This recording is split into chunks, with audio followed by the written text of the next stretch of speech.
අද අපි බලමු ශ්‍රී ලංකාවේ විදිහට බණ්ඩක්කා තෙල් දාගන්නේ කොහොමද කියලා.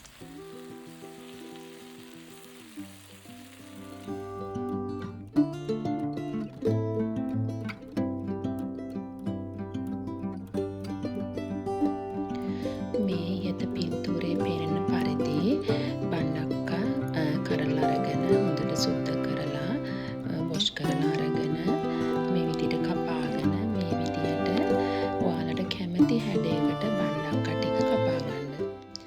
ඊට පස්සේ භාජනයක් ලෑස්ති කරගෙන ඒකට අපි තෙල් ටිකක් දාලා තෙල් ටික රත් වෙන්න තියන්න.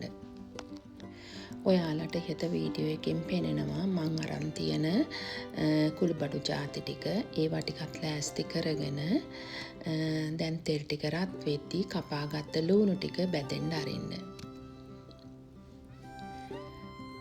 ලූණු ටික හොඳට බැදීගෙන එද්දී අපි ඒකට මන් දැම්මා ස්වීට් පෙපර්. මම ගත්තේ ස්වීට් පෙපර් මම එක ಜಾති මිරිස් ගන්නවා.